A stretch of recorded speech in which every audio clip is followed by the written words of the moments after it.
Jan.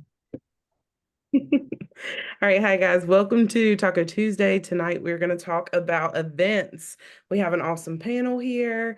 So if you guys will just introduce yourself, tell us how long you've been with Cincy and roundabout how many events you've done. I'll go first since I'm not sure if my booth will actually get people in it. I'm Melanie Weed, Cincy director, been in 10 years almost this November. And I am actually at a live event right now. I am doing the State Fair of Texas. So if I talk, someone needs to mute me, whoever is a co-host, and if I don't get to the button fast enough. So um, I'm excited to be on with everybody and hope that we can share lots of information for y'all. All right, I guess I'll go next. Thank you, Melanie. So I am Jen Ferrante. I've been with Cincy for 4 years. I have done probably, I'm going to say about 15 events now. And I am not in an event right now, but I do have, I just had one last Friday, and I've got a couple more coming up this month. So I'm an open book. If you want to know anything, ask me. I'm Cassie Roach. I've been with Cincy for about going up on 6 years, and have been doing events for 5.5 of those. I do all but one weekend a month throughout all of fall and winter. And then I do about 5 to 10 in the off season of events. But these are my jam. It's my favorite way to connect with new people, and really build my business far and wide, especially if you're from a small town or feel very limited. This is a great way to build your business. I'm Amy Roll. I will be 8 years in January that I've been with Cincy. I have done usually about 12 a year. I want to say 1 to 2-ish a month events, and probably have been doing them for about 6.5 of the almost 8 years. So um, mostly smaller for smaller town ones, but it's still enjoyable and I still get to meet people. So that's what I love about it. Hi, I'm Mary Bro. I've been with Cincy 5 years. And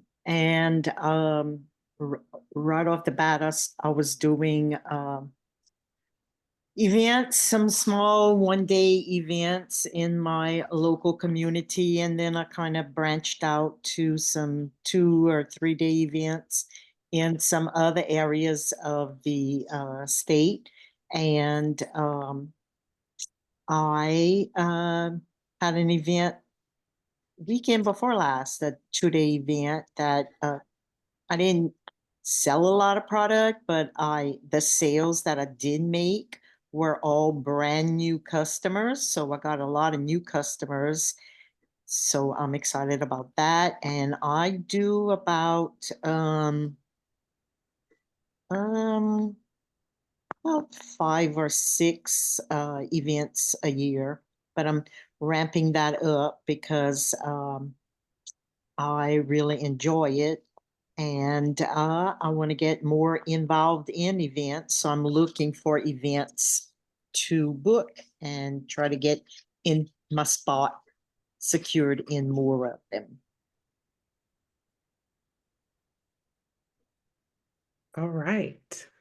I'm excited to have you guys tonight. Thanks for hopping on and giving some feedback. So first, and you don't all have to answer, but if you want to, you can. How do you find events? I'll go first. Um, I am from a very small town. Um, and we have a lot of 1-day community events here, but not a lot, not like some of you who live in the bigger cities or bigger metropolitan areas have around your areas. So what I do is I kind of scrounge around the internet looking for events in my area. And I also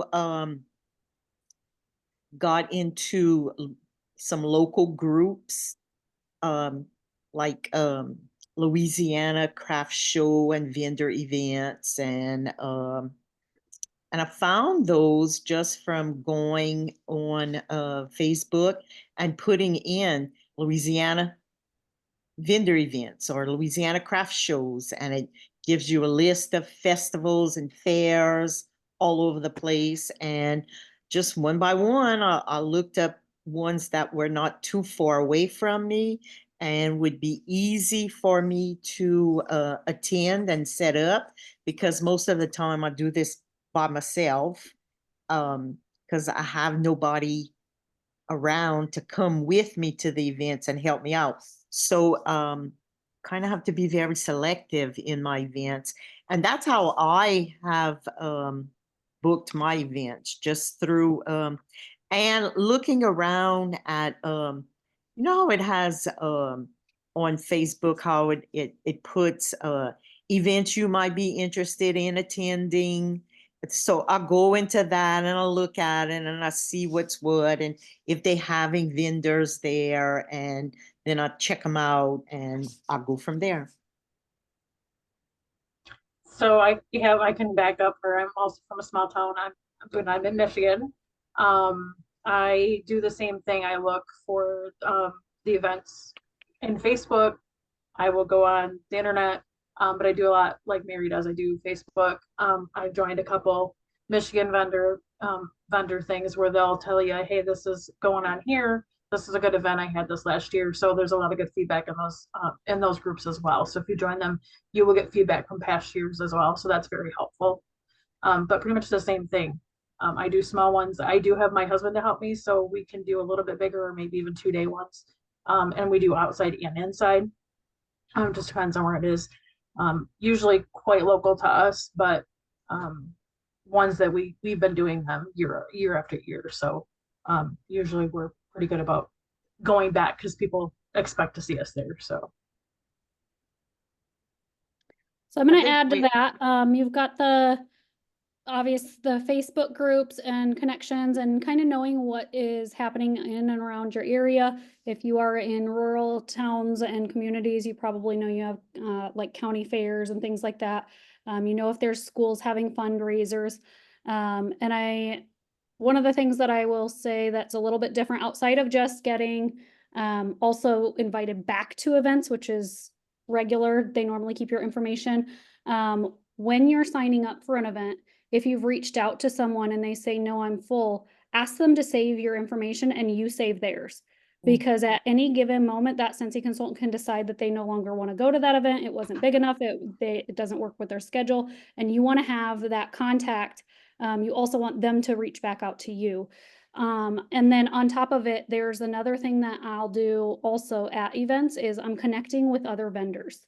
So whether I know people personally who do other direct sales businesses, crafting businesses, small boutiques, whatever, if they're doing shows like this, I'm connecting with them and saying, hey, what's your schedule look like? What does your fall calendar look like? Same thing at the event. I'm talking and I'm saying to the Tupperware lady, like, what's your next event? What do you have going on next week? If I know that there is something that's open on my calendar, I'm saying, this is my date that I have. What do you have on this date? Where can I be? Who can I reach out to? Because there are a lot of times where at last minute, somebody either backs out or they're still looking for additional vendors and they don't have Scentsy. You want to be there. I do like, I was going to add, I do like what she said about asking the people that are around you. Like if you are at an event, make sure you are like asking them like what their next show is.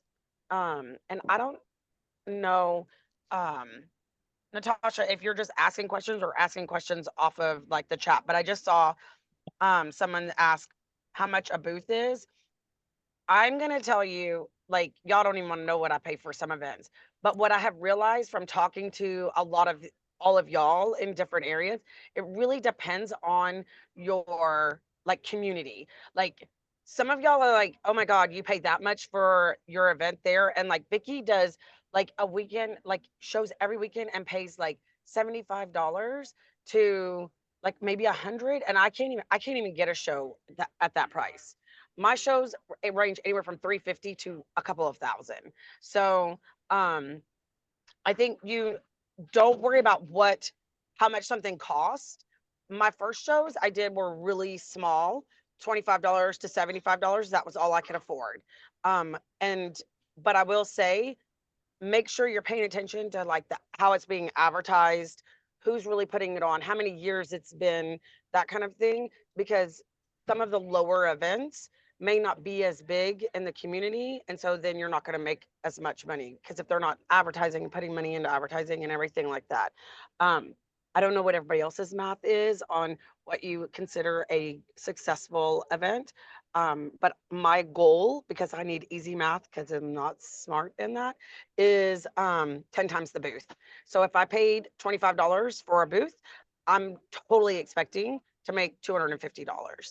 But I will say, like, if I don't make that, then I'm looking at how the event, like who set it up, how long it was. Because when I first started, I realized there were some really crappy people out there doing some, just basically taking people's money, scams that said they were doing all this advertising. So you really want to like make sure, like if you're like Mary said Facebook, Amy said Facebook, Cassie said Facebook, go and see it. Like, even if you're not too sure, go visit it and find the people who are in charge of it. Look at the traffic and everything.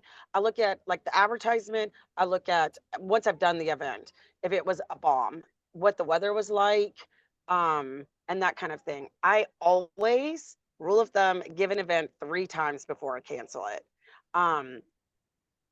Because one, I'm learning about the event, what the demographic is like, whether or not they're putting money into it.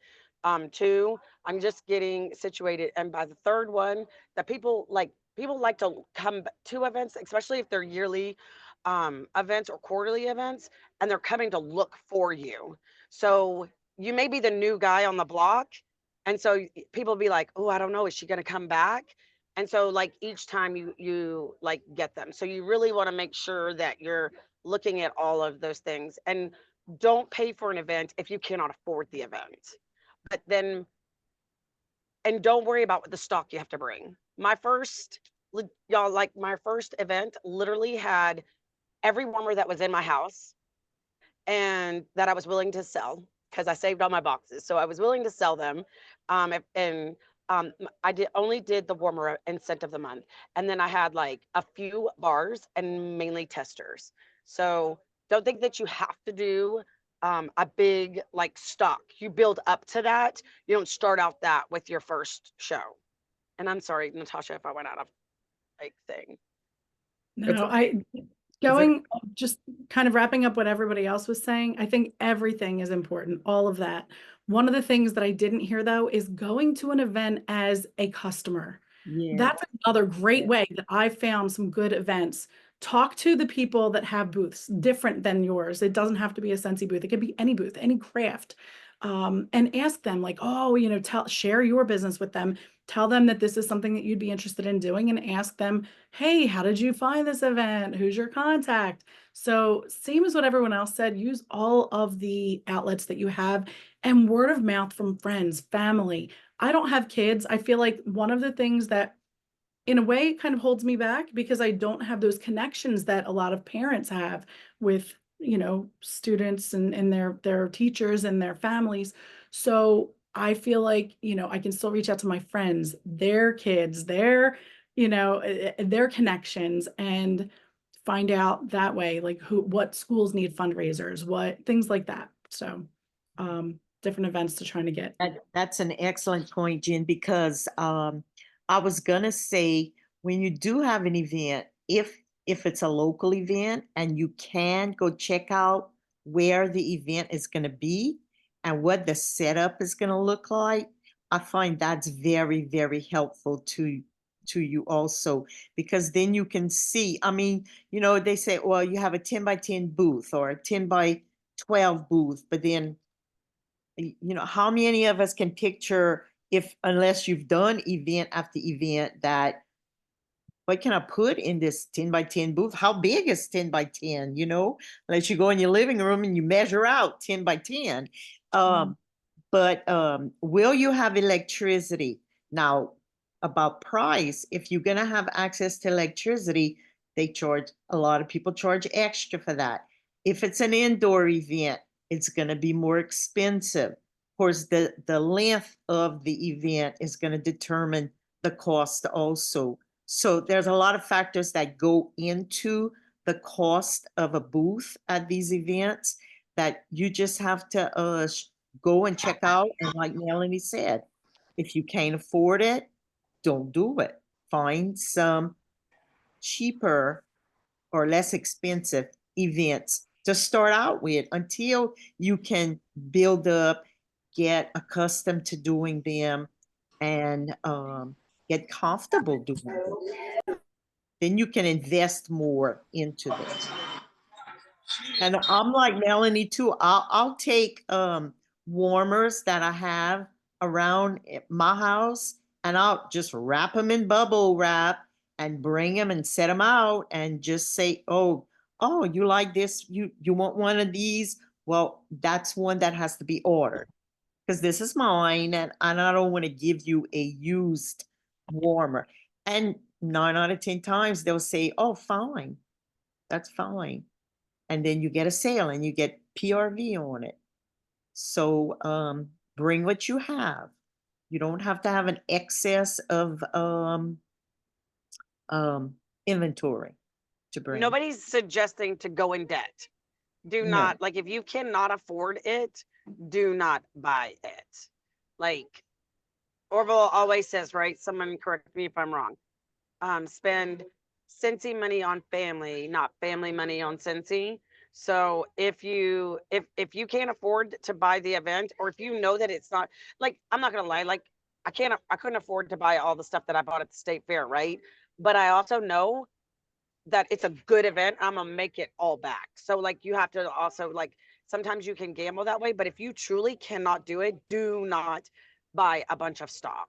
Like, go with your starter kit. There are many people that do that. It's what I did in the beginning.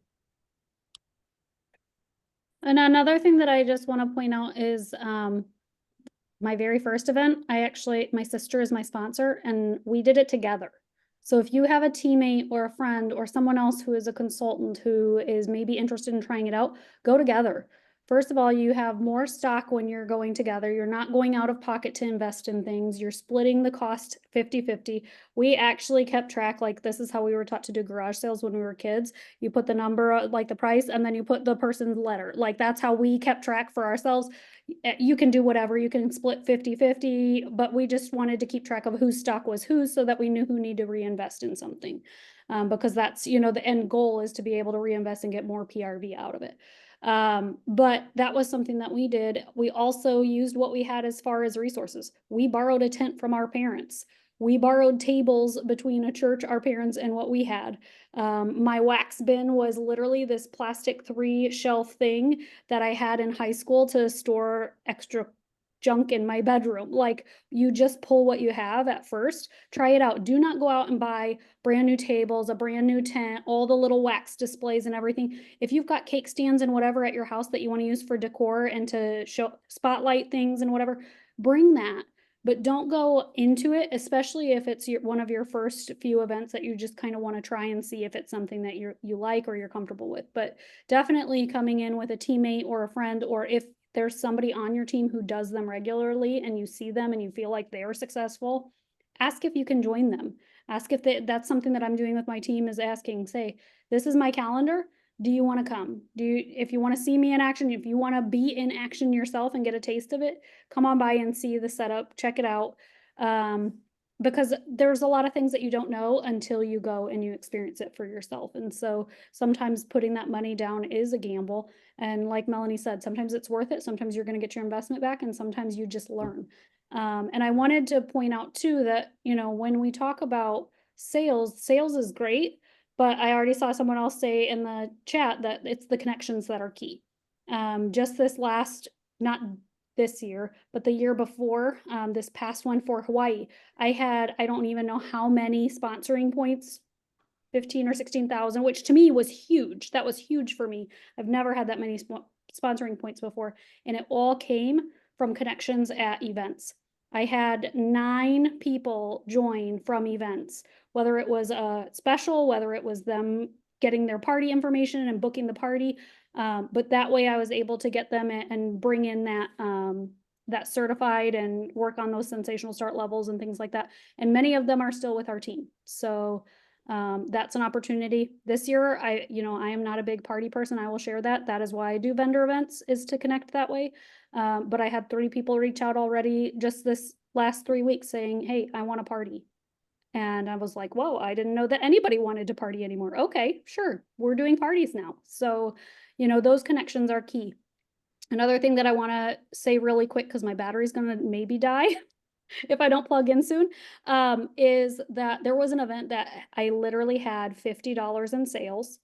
There was actually a teammate of mine who was signed up for the exact same event. They didn't know that somebody had booked both of us.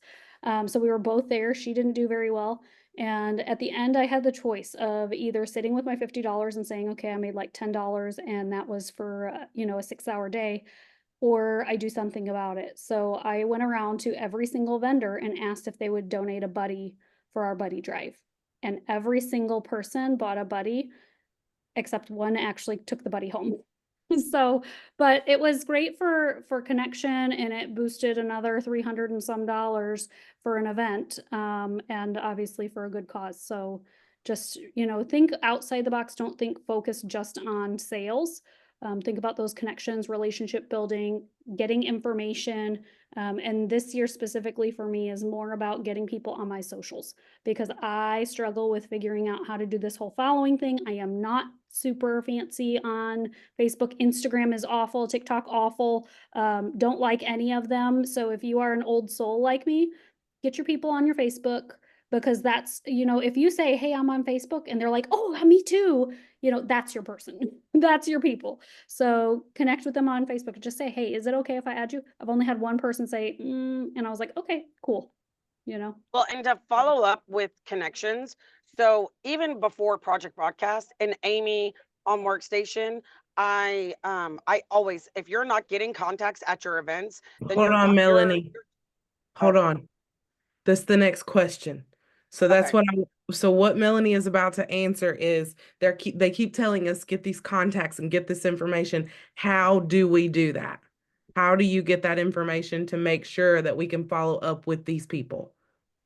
So I use drawing slips. Everybody knows that I'm an old school pen and paper person. And like Tiffany, I do this event with Tiffany. She gives them her phone, and they put it in her phone right there. When I tried that, I even had an iPad one year, and I was like, oh, let's do this. Nope, that didn't work for me. Pen and paper worked for me.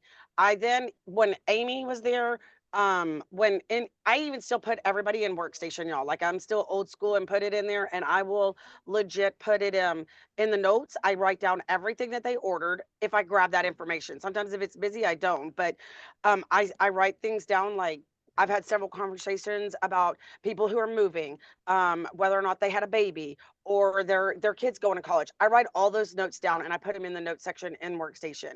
Now I use Project Broadcast. So Project Broadcast, I use all those labels. So I sent out a Project Broadcast to the last 4 years of my census of State Fair people. And I sent on the first day, I take a picture of us in front of big text and I say, hey, we're so excited to be back at the State Fair. Hope you're going to come by and see the booth. Tell them where it's at. Tell them my days I'm working. If they come and tell me that they're working, they're going to get on my Happy Mail. Like, I'm going to automatically send them and get them back on my center of the month subscription thing. But what I was going to say, Cassie was talking about connections. If you're not making those connections at any of your event's going to fail. I'm just going to tell you right now, because then all you're thinking about is the instant gratification and not your future. Your future is where that $50 event could totally have been a bomb, right? But if she got everybody's contact information and she follows up with them and she puts them, well, this is what I do. If I put them in my Project Broadcast and I tell them that ugly ass RV warmer is out and somebody may want it, right? And but they didn't even I didn't have to do anything. I just send that text message out and it's there. I've gotten more recruits from those people that I meet at these events. She booked parties. And I now know because I tag them, right? So I say, oh, that person was at the Bonham Fair. I get Cincy Club orders from events. That's residual money. That's the right word. Maybe I didn't use that right. I don't even know. That's a big word for Melanie. So that's money that's going to come in every single month. So now when somebody orders and I'm like, oh, I haven't seen that name before, I will go look in my project broadcast, see if they have a tag, and it'll tell me. And now I know, oh, they are ordering from the pinners. They ordered from this. And I'm like, oh, I may not have done very well at that event, but all these orders came from it throughout the year. So you want to make sure you're collecting your information, putting it in. I have not used the new Scentsy app. If you're using it, I've heard amazing things by it. I am a creature of don't like change. And so I went from Amy to PB and I'm just sticking with PB. So make sure you're figuring out and don't let them leave without it. Like, and someone buys a warmer and they're like, oh, I don't really want to do it, especially if they buy a warmer. I always say there's a built-in, did you know that Scentsy has a lifetime warranty? So if you give me your information and anything happens to it, they'll be able to know that you got it from me, and I'll be able to get it warranted for you. They don't know that that's really how it goes, but they do. Like if I wanted it, then if they ask me what it is, then I can warranty for them. So always make sure you're getting their contacts, because even if the event fails, the contacts that you got can be successful for the whole year. Yeah, I think just following up on that's great advice, Melanie, really. I was a naysayer on the papers, right? On the pen and paper.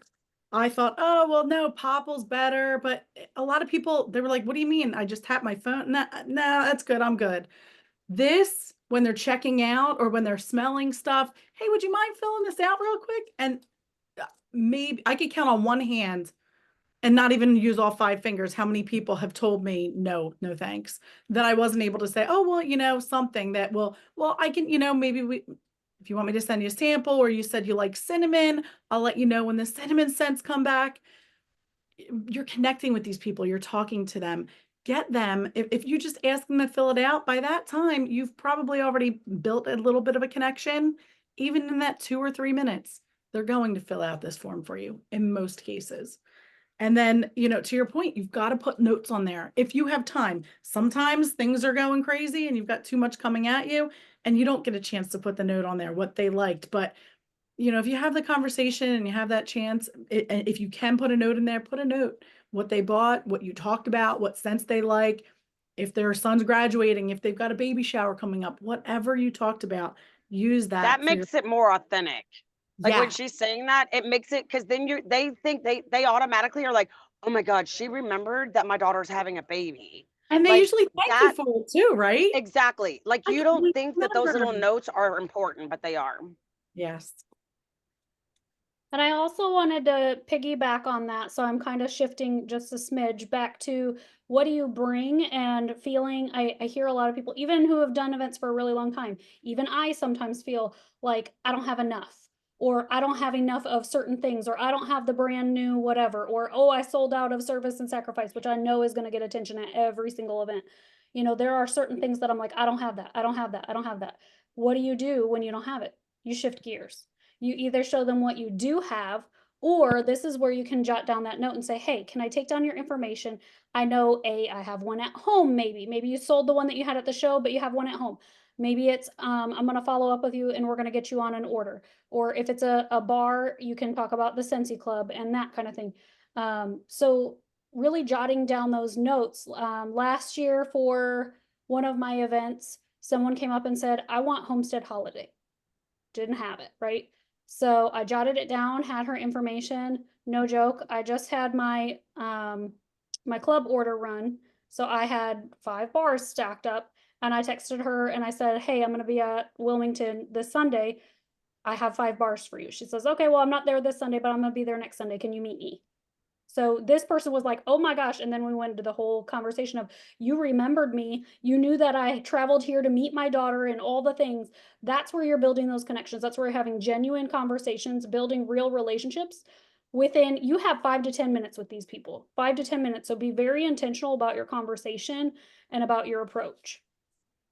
Completely agree. So I have a little bit different than Jen. Mine's like a half split. So it takes them not very long to fill it out, but I get the information.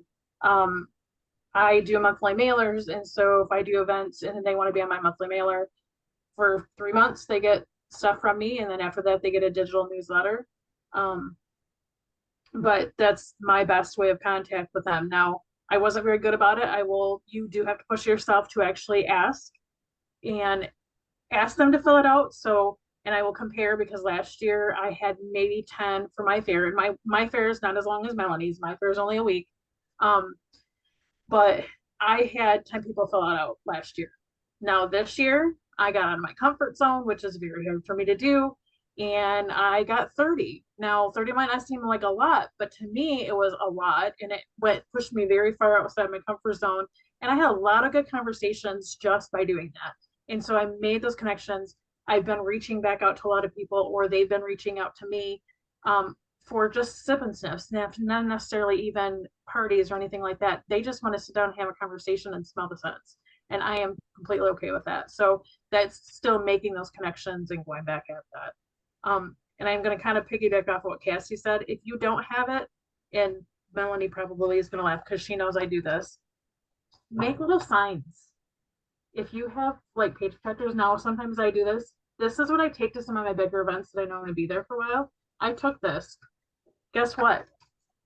The people that wanted that, but I didn't have the information yet because we didn't have a price or an exact launch date. They filled this out. I have these on the Harry Potter warmer coming up. I have these on a bunch of the stuff that came up.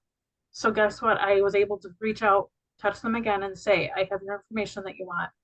And so it opens up on a whole other conversation. So it's great. Well, Love and it. it shows them that you were listening. I don't know how much more time I will have because it's almost at the end, but I also wanted to, everybody who orders from me, do y'all give out any kind of goodie bags, or how do you give your information out? So I fold, and it's on YouTube, like somewhere on Karen's page. I fold my product sheets. I have a business card. If I have leftover of the month flyers or samples, I will totally put those in there. But this year I'm pushing dryer sheets. So every single one of my goodie bags have a dryer sheet in there. And I tell them, this is all my information. I don't charge for shipping if they call me direct. Even if I have to ship, that's just something I do. Don't think that you have to do that, but it is something that I offer to my customers. And then I tell them, there's also a dryer sheet sample in there, and I would love to get your feedback on it. So now when I go and send my text messages to all these hundreds of people, I'm going to say, hey, how'd you like that dryer sheet? And thanking them for stopping by the thing. So make sure you're also giving your information out and not just like receiving it from them, because like Amy said, sometimes we get busy and follow up is hard, y'all. Like follow up is like, it's probably, I feel like, some of the hardest part of our business. But if you're not following up with it, then you're not going to get very well. So make sure you're kind of giving them something. I used to do dish soap. I don't hardly ever give out wax samples. Especially, I don't give out any samples at an event unless they buy something. They have to buy something to get this. I have business cards that they can grab for that. Especially if they don't give me their information, because I want to follow up with them. So, because everybody knows we're in the wax business, but nobody, I think I'm going to sell a ton of these like dryer sheets because everybody's like, oh my God, we have dryer sheets. So make sure you're also giving out something at your events. Well, Awesome. and just to remind everyone, when you're getting your starter kit at any level, you're getting product sheets with the $59 and the $99. Use those to your advantage. Those are super duper reasonably priced when you're reinvesting in those. And they're a great way that you're handing them something. Personally, I don't do business cards anymore. I even tried the magnets. They get lost before they get home. People were tossing them away in the bag. When I'm handing out a folded up product list, they're like, oh, I have all the fragrances. I have all of the pictures. They're really good quality photos. Now we've seen the upgrades over the years, but now they have something big that they can see that it's really kind of hard to lose for them to actually hold on to and follow up and keep in touch with me. Yeah, I like also, again, don't give away your product to everybody because people want stuff for free and they'll never order from you. So, and then you have no information from them that you can follow up with them. So, I like giving them something too with the purchase. I prefer not to give wax samples any longer because I know over time, sometimes they'll sometimes melt through the bag, or I don't want to take chances with wax. When it's warm out, it could melt. I don't want any messes. So washer whiffs, I think that's one of the products that I'm obsessed with our washer whiffs. So it's an easy thing to just bag up and label and give to people. So I stick that in, and I think that that's a great gift. It's a great conversation piece. So when I follow up, hey, did you try that sample that I gave you yet? Some people are like, yeah, I don't even know what it is. So even though I have on there washer whiffs, throw it in the washer with the instructions, they don't really always look at it. So it gets them engaged. Something that, oh, why did she just, DPP, does, she only gives out like, and I started doing this because I never remember exactly like what kind of a sample I'm gonna give out at events. And so she only samples out blueberry cheesecake. Yo, because she doesn't have to think. So when they say, "Hey, what was that sample you got?" I don't remember what that sample was. Da, da, da, da. She automatically knows it was blueberry cheesecake because that's the scent that's her trademark scent. So like that's why I was like, I need to figure out something because I used to always do dish soap, and now with the dryer sheets, like you just give that out and it won't matter because they'll be like, "Oh, it was dryer sheets." So try to maybe think of it that way. I love washer whiffs too. I do a lot of washer whiffs with my club people. There's Scentsy swipes are an easy sample to give out too. Yeah, Yes, Mary. Good one. Yes, ma'am. that's an easy sample.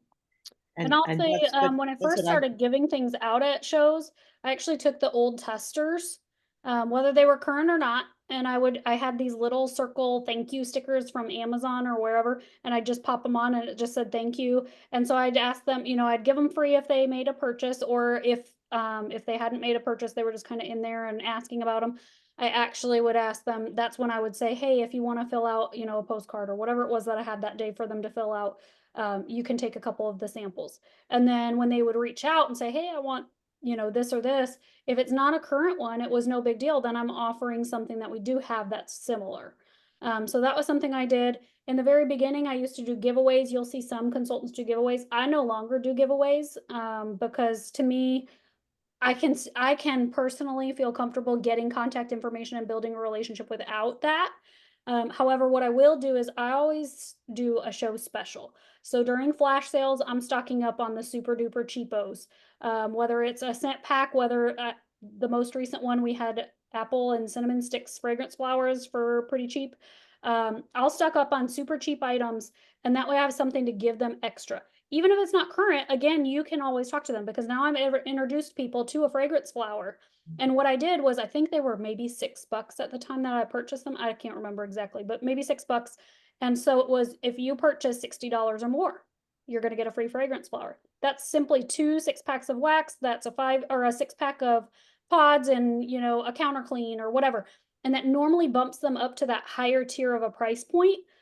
Plus, if you think about it, when you're doing freebies and things, so when you're talking about reinvesting money, you're at 10% minimum for the freebies with a party, 15% when you get to that 500 level. And that's normally what I'm doing, is collecting enough to get to 15. So for me to give away $6 value and I'm earning PRV on it, it works. So always, when you're posting and saying, hey, I'm here, remind them, tell them, when you come see me, ask me about my show special. Send the email out. I'm sending emails out every morning that I'm having an event. I'm saying, hey, reminder, I'm here. If you're bored, if you have nothing else to do, this is the list of things going on at this event, so that you can maybe get a few of your followers, maybe a few of their friends to come with. But that's what I do. Instead of giving out samples myself, I'm doing a show special instead. So there are different ways that you can work your business with whatever is within your budget and within your comfort level. And what you do one time does not have to be your all the time. Give it 3 to 5 times to try something out, see if it's making you comfortable, see if it's getting the results you want. There are going to be times that nobody wants my show special, and that's okay, because I can use those in a different way. I can add them on for something anyway, but just know that there's flexibility there, and that if you don't have samples, or you're not chopping up your own wax, or you don't have all the dryer sheets or things like that, there are other ways that you can generate sales, get them trying new products and new fragrances. Awesome. Thank you, ladies. So if you had to recommend 2 products that you feel like someone always asks you for, or if we're on a budget and we need to make sure that we're not spending a ton of money, what would be 2 things that you would tell consultants to bring to an event that is a product? Light bulbs in all sizes. And if I would go through my catalog and see what waxes are customer favorites. And I would bring, maybe if you could afford it, 2 bars of each not flavor, fragrance. Or if it's just 1 bar of each fragrance. Or if you can't, get your little testers out and pull out those customer fragrance testers and put them in a fancy little dish or a simple little dish separate, and put a little sign, customer fragrances or customer favorite or bestseller fragrances or what have you. And because a customer is going to come in more than once and say, what's your favorite? Or what's the best selling ones? Or what are the best scents? And like, I'm thinking in the back of my head, I don't know. I have no idea who you are. You might like banana. I hate banana scents. You might like around the campfire. I can't stand that scent. So just if they come in and say, oh, what's the best scent or what's the favorite? Have those little testers. If you don't have the bars, have those little testers separate from the rest of them with a sign, and you lead them to that and say, look, these are customer favorites. These are our best sellers. And I guarantee you they're going to buy 1 or 2 or 3 of them. And always upsell, always, always, always upsell. Like, tell them 6 for $30, or buy 5, you get 1 free for $30, or 3. And then the last thing you say are $6 a piece. But So I have to, sorry, go bestseller ahead. waxes and light bulbs. So I have to agree with Mary on the light bulbs, but I also agree with in the comments, the mini fans in the pods. When you show them, I've actually had somebody go, I want the one you just showed me with, and I want the pods you just did because you opened them up and smelled really, really good. So really the pod products, if they're not coming in there for wax, your wax people, they will walk in and go right to your wax stuff. They definitely, if they don't know anything about your pods, have your pods on hand, show them how that stuff works, because you're going to have instant customers from that. Okay, so I'm gonna kind of cheat here and not really give you 2 specific products or fragrances or anything. What I want to say is, 1, invest in your scent of the month or warmer of the month kit, one or the other. I'm telling you right now, the breakdown on your PRV, on your income, and on your resale value is there. You are going to make money in PRV. You're going to make money when you resell those at a vendor show. Plus, there is a big bulk. You're getting whatever it is, 8 bars or 7 bars. I don't know, remember what it is now. They changed it, but you're getting multiple bars. You're getting a pack of pods. Plus, then at the end of it, after you've sold all your things and you've gotten your PRV, you've gotten your commission, you're getting those flyers and those stickers for free. Like, you're making money to have business tools. So that is number 1, is pick whichever one is most comfortable for your business budget. I do not any longer do every single warmer of the month. I am very selective because I know what I like and I know what my customers like. If I know that I don't want this ending up in my house, I'm not purchasing the warmer, because I can't guarantee certain ones are going to be liked by my customers. However, on the flip side, if I know my customers and I know that they're going to enjoy it, I'll be like, oh, okay, I know somebody who's going to want this. You can also obviously try to market that ahead of time to find out, but at all costs, try to do your best to get that scent of the month kit, because your value is there. Number 2 is bring something you are passionate about. My customers know that I am passionate about counter clean. So I'm going to rave about CounterClean all day long. I have to have CounterClean at my events. If I don't, they're asking for it. So just if there's something that you use regularly in your stories, if you're constantly using cotton cleanups, if you are always using pod systems, if you've got odor out with the pets and the smoking and whatever all the time, bring whatever that is, because if you're passionate about it, you're going to talk about it with a different level of confidence. They're going to see it. They're going to want to try it. They're going to be convinced that that is valuable because it's valuable to you. That is amazing. That really, yes, I think everything that you've all said so far is spot on. It's really hard. I'm sitting here and I'm thinking, if I could only bring two things, I could only bring two things. It's really, really hard. And if you asked me this a month ago, it would be different than it is right now. Instinctively, I want to say the bulbs and my wax testers, because I would say bulbs, bulbs. bulbs definitely. Wax testers, I want to say, was what I would have said a month ago. And I still am really right there, but I'm holding this in my hand. This is amazing. I mean, we've had the Scentsy Go for a while, but this one, the fact that you can run it on batteries, the fact that I can throw it in my purse and never worry about the charge being gone. I can plug it into my car, I can whatever. And I have instant fragrance everywhere. Plus the pods. These pods, man, these are so hot, at least for my customers and for me right now. These pods are so hot. So back to your point, Cassie, bring something that you are passionate about. I use this in my air purifier. I use it in my mini fan diffusers. I use it in this. I bring this everywhere with me. So bring what you're passionate about, because that's what you are going to be able to speak the most about.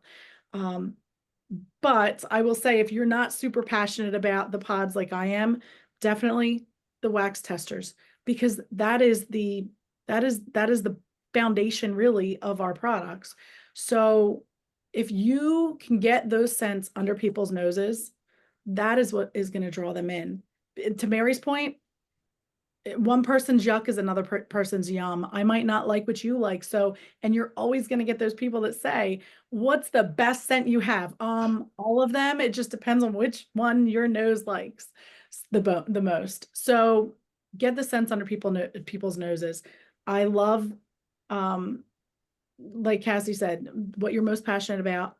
But definitely, I think I have to stick to the wax, the wax testers and the bulbs. Agreed, ladies. Thank you. So last question before we wrap up. What is one tip that you would give to consultants that are doing events? And I feel like you've already given some great tips, but what is one tip that you want to give everyone tonight? Can I start with this? I just want to say, don't overdo it. Don't overthink it. Don't overspend. I mean, I know that's a lot of different tips that I've given, but just don't overdo it. I guess that's it. I think my tip would be just to try it. Try it, see if you like it. You know, some people, that's not their thing. Like Cassie said, that's her jam. I am a person that I've worked in the school system for 40 years. So since I've been 22 years old, a young married adult, not wanting to go to these fairs and festivals and events like this, because I didn't want to go and have a drink in my hand and my students come up to, look at her, she's drinking. Rah, rah, rah. And then at school the next day, you know, oh, she was drunk, you should have seen that fair. And all of that stuff, you know, you get my drift at. So I am not a fair person or a festival goer. But when I started selling Scentsy and I started doing these events, but not as a fair goer or festival goer, I love it, because I'm in my booth or you know, standing outside in the craft area or vendor area and not mixing in the fair area. it's so enjoyable, and I see so many people and I meet so many people. So just try it, you know. If it's a bomb one year, if you like it and but it's a bomb, try it again. Give it at least 2 or 3 shots. And then if it's a total bomb, move on, find another one. But just try it. It's another avenue to push your stuff, to make connections, and to get your name and your brand out there. I'm gonna piggyback off of what everybody said. Events are my happy place. I love events. Y'all wouldn't believe how many people we see in a day here. And I would say on an average day, I get 10 people who are like, I didn't even know Scentsy was around. And then I would probably get another 5 people who've never even heard of the product. So if you think people don't know what Scentsy is, or that everybody knows what it is, you're sadly mistaken. There are a lot of people who don't even know that, you know, what we are or how it works. Don't be afraid to do something, try something new. Don't overthink it, and make sure I didn't get to like, I don't remember her name. I'm really sorry. But she was talking like tips on what products you bring.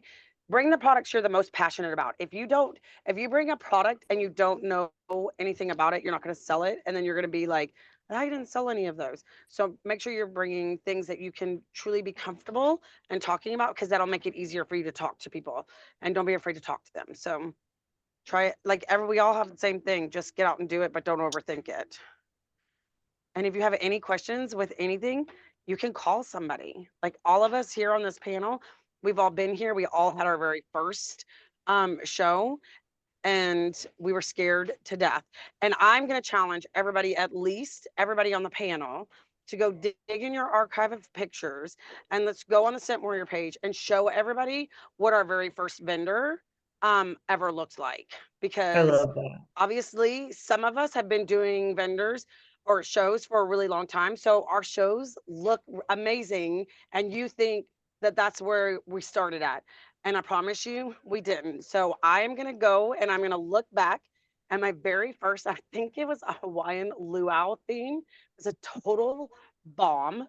I spent a lot of money and didn't get anything, but my booth looked really, or my table setup looked really cute. So I'm challenging everybody on the panel to go find your very first vendor event, to show that everybody can do this. And I we've love all y'all, and had my day's them. over, and I'm going home. So I want to We've answer. all had Bye, Melody. We've all had successes. Yep. And I mean, you take the good with the bad, and you learn from the bad experience. Yep. And you go So I on. want to answer Cameron's real quick. A while ago he asked, if you don't have something to light up, I got this at Dollar Tree for $1.25. Just pop some batteries in there. Literally, it's actually a magnet one, or you can hang it. But honestly, if they're just wanting to see like one or the other and you don't have electricity, set it on the top of the dish and it's going to shine down through the bottom. And they also have ones that have like buttons where you just press the button on there, or little puck ones that will actually fit down in there. But again, do not spend the money if you do not have it. I got these because I knew I was going to need one, because I did not have that. And I had $1.25 of change in my purse. So do not spend the money if you don't have it. You know what else works if you don't have electricity?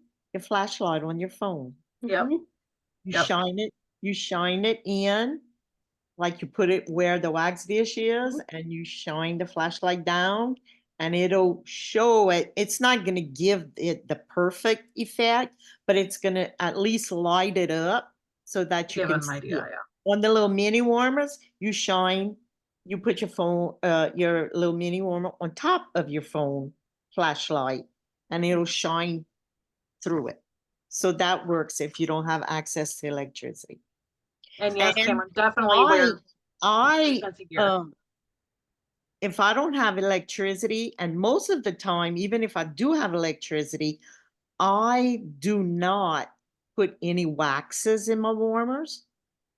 I don't put any pods in any of my fans. And people will come in and the first question, what are you burning? Or what's that scent you have? It's like, I have nothing going on. nothing. And they just, I guess it's from the waxes. It just comes out and it mingles and makes a wonderful smell. Same with the diffusers. You can have water in there. I don't put oil in That's because what some I do people are too. allergic to certain things. But if they see it on and they see that mist, they'll hook up. Oh my gosh, that smells amazing. You just have to put your customer face on and go, yes, it does. And even though That's you don't see exactly what I anything, do. I just put, they I put whatever it was plain drew them water. to your I yeah, it put drew them to plain your water thing, in so there. just go with it. They ask, what smells so good? Pick any of them. I don't know. I'm not wearing anything. Yeah. So I'm gonna add a couple things. First, Cameron, I am not the same as everyone else. I only sometimes wear my Scentsy gear. Intentionally, sometimes I'm just wearing like a black tank top, or like if it's a fall event, I'm wearing my flannel or whatever. And basically that's because I don't want to go out and spend a bunch of money on clothing just for events. I also feel like that's really important for new teammates, and what we do needs to be reproducible. For someone who's just trying an event, I don't want them to be thinking about, oh my gosh, I absolutely have to have a Scentsy t-shirt or a Scentsy sweatshirt or whatever, and overthinking it and feeling less confident because they don't have it. So I wear what is authentic to me. I'll wear the black tank top and like some sparkly, silly earrings or whatever. I feel comfortable in. There are times that I wear Scentsy. Obviously, you're going to be branded with your tablecloths, and you're going to have your products out, and I do bring my chairs that I got on incentive and things like that. So there are other ways to do that. If you don't have something, don't feel like you have to. I have 2 tips. Tip number 1 is do not sit in your chair the whole time. Playing on your phone, doing whatever. Like there are times that I'm following up with customers, checking in, letting them know where I'm at, checking in with my kid if she's not there with me, checking in with whoever. I might be entering orders or entering customer information or researching something real quick, answering a teammate question. But don't be in your phone. Don't be sitting in your chair. Be up, be moving around your booth, be looking at products, smelling things. I know Wendy Heath Newgas gets out there and she's having kids stack up bars, see how many bars they can stack up. Engage with your customers, say hello to every single person who passes your booth, even if they don't say hello back, because I'm telling you right now, I've had people who are literally past my booth, turn around and come back in and make purchases because I said hello. Those are your next best customers. Listen to them. Listen to what they're talking about. If they're having issues, they're saying, oh, well, I can't buy that because I have cats. Solve their problem for them. Step in, and that's where you can do that. Listen to the people who are encouraging their friends and say, hey, you're doing a really good job at doing my job. Sometimes you'll find those people who could be reinstatements. Sometimes you'll find the people who used to do parties all the time, and maybe they would either do a party for you or be a next consultant. And then the last thing that I really want to point out is if you find an event and you are either booked already, can't do it, don't want to do it, too far from you, whatever, share that event with someone else.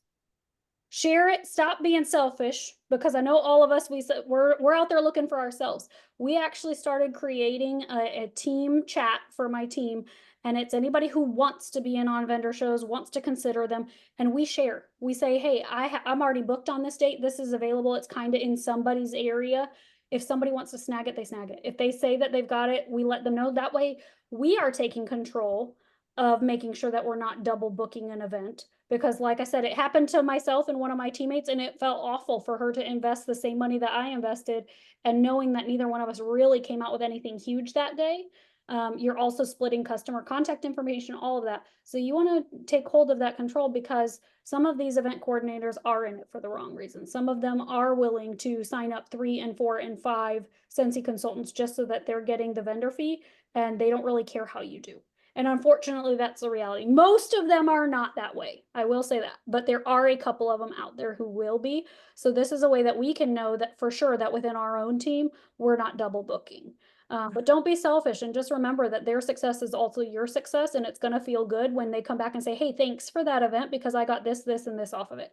You might for a second say, dang, my event wasn't that good. Maybe I should have taken that one. But you're really going to be proud of them, and they're going to be proud of the fact that they did it. I do have one final tip. Make sure it doesn't matter whether it's plastic, doesn't matter what it is. Make sure you have a table covered. Appearances will draw people in like no other. Make sure you have something that's covering it, that if you do have to put your boxes underneath, something that drapes down, doesn't matter if it comes from the dollar store or not, as long as it looks nice, is presentable, people are going to stop. So don't like Jenna said before, don't make it a big deal, just go simple, and the product will draw them in. And like Cassie said, you saying hello has stopped a lot of people that weren't paying attention because they were focusing on something or wanted to go see something else, and they'll go, oh, I needed something from you. So just that hello brings them in. You can use black sheets, flat sheets as tablecloths. And it just makes it, look around at your other vendors and it makes your booth stand out. It makes it inviting to come in. Did I miss the picture? No, we're about to take the picture. So we're running into after hours. Thank you, ladies, so much. I appreciate you. I hope that everyone here got something great from this. We got a lot of awesome information. I'm going to stop the recording. If you guys will cut your cameras on, we're going to take a picture. And then I think we got all the questions in the chat. If we didn't, So true. Maria